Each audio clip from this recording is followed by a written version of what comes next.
सामंतों को, राजाओं को, महाराजाओं को कहा तुम्हारा राज चला जाएगा, तुम्हारी सामंत लड़ी, तुम्हारी जमींदारी चली जाएगी, आचरण को बदल लो। उनके समझ में नहीं आया, वो चला गया। जब देश आजाद हो रहा था, भारत मां के टुकड़े मत करो, जिन्ना को प्रधानमंत्री स्वीकार कर लो, नहीं माने तो खून खराबा होगा, खून की नदियां बहेंगी। आखिर अपने स्वार्थों की खातिर भारत के टुकड़े टुकड़े किए, भारत में क्या खून खराबा है वो देख लिया।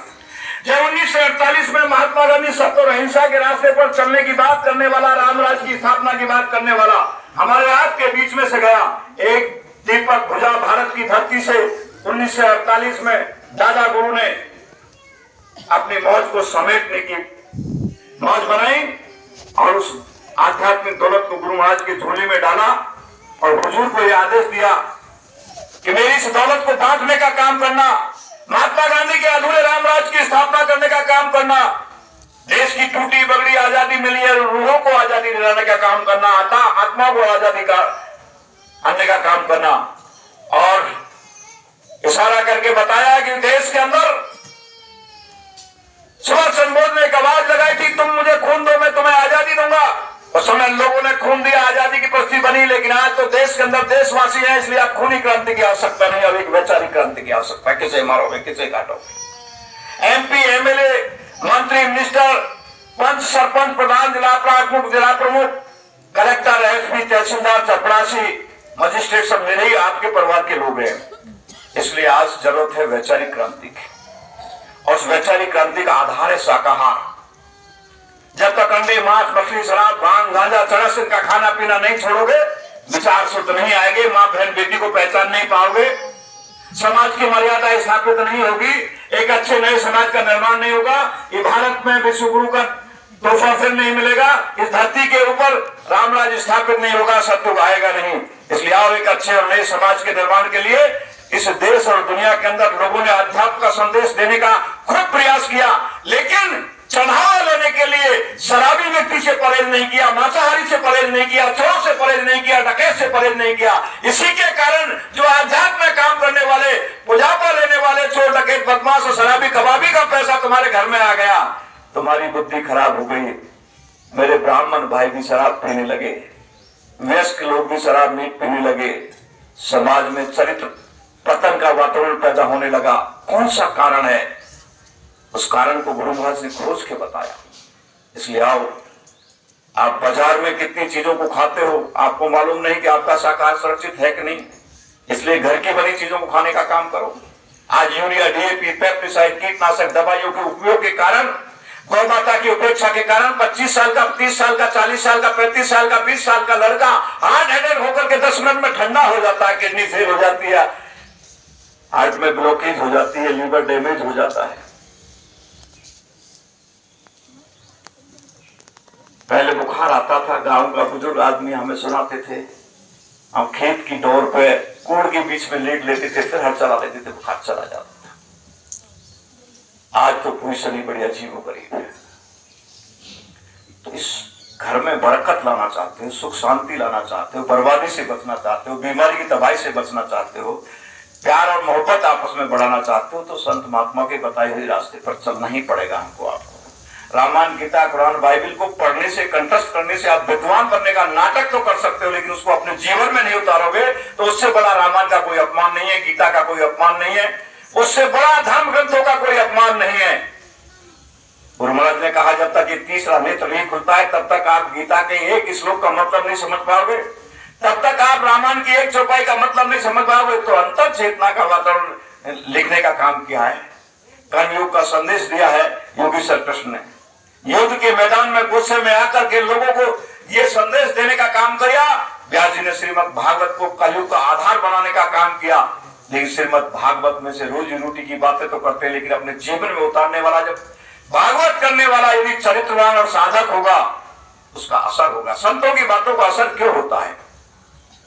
वो पहले अपने आप को तैयार करते हैं, साधना में डुबोने का काम करते हैं, जब पूर्ण हो जाते हैं, सिद्ध हो जाते हैं, उनकी वाणी सिद्ध हो जाती है, तब अपने बच्चों को बाहर निकालने का काम करते हैं, इसलिए उनके ऊपर असर होता है।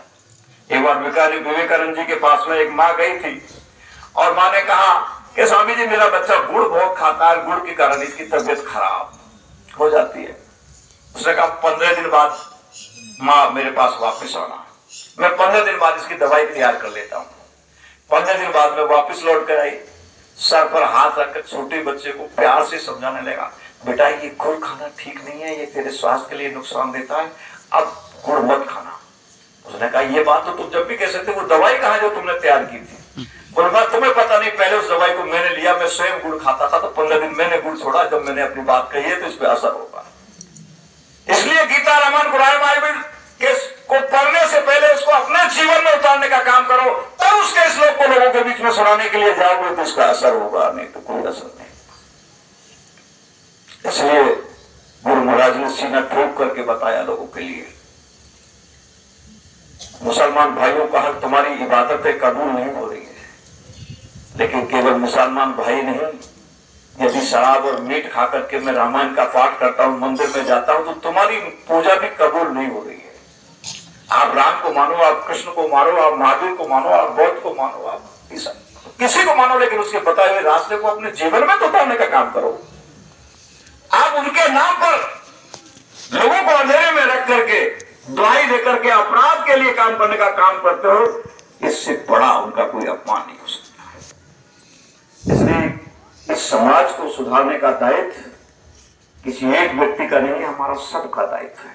आओ हम सब मिलकर के एक अच्छे और नए समाज का रास्ता, जो परम पूज्य बाबा जय गुरुदेव महाराज ने बताया, आपातकाल के बाद जब स्वामी जी महाराज जेल से बाहर निकल करके आए थे, बाराबंकी में एक बहुत बड़ा कार्यक्रम किया था सबसे पहले, और सबसे ज्यादा उत्तर प्रदेश में बाराबंकी से लोग जेल में गए थे।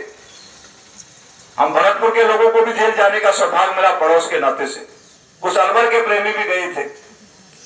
तो उस समय गुरु महाराज ने बाराबंकी में कहा था, बच्चों आपातकाल देश में लगा, तबाही मची, लेकिन उस समय तुम चुप गए, आगे एक और मुसीबत आएगी, एक ऐसा भयानक आपातकाल आएगा।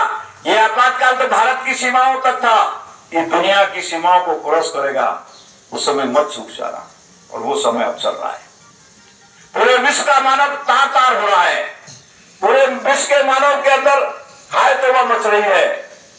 इसलिए ये समय है साधना का। बिना साधना के परिवर्तन का आधार नहीं बनता, बिना शाकाहार के साधना नहीं बनती। योगी सर कृष्ण ने भी साधना की, मर्यादा पुरुषोत्तम राम ने भी की, और राजपाट छोड़ने के बाद परिवर्तन की लीला की है जिन्होंने की है। बुद्ध भी आया था तो रात के 12 बजे यशोधरा के बगल में अपने नन्हे से बच्चे को छोड़ के रात के 12 बजे निकल गया था, फिर बुद्ध को प्राप्त करके आया। और बुद्ध को प्राप्त करने के बाद जब उस शहर में उसने भिक्षा मांगी तो रानी नहीं आई थी। महल पे भिक्षा मांगने के लिए बुद्ध गया तो यशोधरा ने कहा कि तुमको निकलना ही था तो क्या रात के 12 बजे मुझसे कह के नहीं निकल सकते थे? इस नन्हे के बच्चे को मेरे बगल में छोड़ करके चले गए। इसने क्या अपराध किया था, मैंने क्या अपराध किया था? उस समय वो त्रिकालदर्शी हो चुके थे। बुद्ध ने कहा कि पिछले जन्म में मैं शेर था, तू शेरनी थी। एक जंगल के अंदर एक शेर रहता है, मेरे को कुछ बुढ़ापा आ गया था, दूसरा शेर आया, मेरा उसका युद्ध हुआ, उसने मुझको मारा, मैंने उसको मारा, आखिर में घायल हो गया और मुझे एक बाघ दौड़ करके झरना के किनारे जाके मैं गिर गया। और वो शेर जब चलने लगा, मैं कातर आंखों से देखता रहा, तो शेर के पीछे चली गई और मुझे तड़फता छोड़ के चली गई। इस कर्म का हिसाब किताब पूरा करना था, इसलिए मैं तुझे रात के 12 बजे छोड़ के चला गया। कर्म का हिसाब तो बुद्ध को चुकाना पड़ा, बुद्ध की रानी को चुकाना पड़ा। कर्म का हिसाब तो मर्यादा पुरुषोत्तम राम को योगी सर कृष्ण के रूप में अवतरित होकर के आए तो बहेलिया से उसी बाली से तीर मरवा करके उस हिसाब किताब को पूरा करना पड़ा। तो हमारी तुम्हारी क्या हैसियत है? हम किसी से बेईमानी करेंगे, किसी कीड़े को मकड़ों को मारेंगे, दर्द करेंगे, पीड़ा करेंगे, तो हमको भी उससे ऐसा ही करना पड़ेगा। कर्म का बदला चुकाना पड़ेगा। हिसाब किताब कहीं उसके यहां पर देर है, अंधेर नहीं है, बड़ा सिस्टमेटिक सिस्टम है। आना आना पाई पाई का हिसाब किताब है। रात के अंधेरे में जंगल में अंदर की कोठरी में बैठ करके तुमने क्या अच्छा किया, क्या बुरा किया है, तो सन की वीडियो बनती है और जब अंतिम टाइम आता है आप इनकार करने लगते हो तो बटन दबा करके धर्मराज आपकी पूरी प्रदर्शन को दिखाता है। देखो उस अंधेरे में, रात में, उस जंगल में, उस कोठरी में, उस जगह पर क्या कर रहे हो, फिर ना करने की स्थिति नहीं रह पाती। इसलिए इस युवा पीढ़ी के लिए आज यहाँ बुजुर्ग लोग बैठे हैं, माताएं बैठी हैं, जब गुरु चर्चा हो, जब गीता रामायण कुरान बाइबल की चर्चा हो, जब किसी संत संदेश की चर्चा हो, तो नन्हे नन्हे बच्चों को जरूर लाया करता। ये देश का भविष्य है, परिवार का भविष्य है, इलाके का भविष्य है, गांव का भविष्य है। देश उनसे निर्माण होगा, काम उनको करना है। आज मास्टर जी कह रहे थे कि 400 लोग आते थे, 500 लोग आते, लेकिन 300 आज भी आएंगे।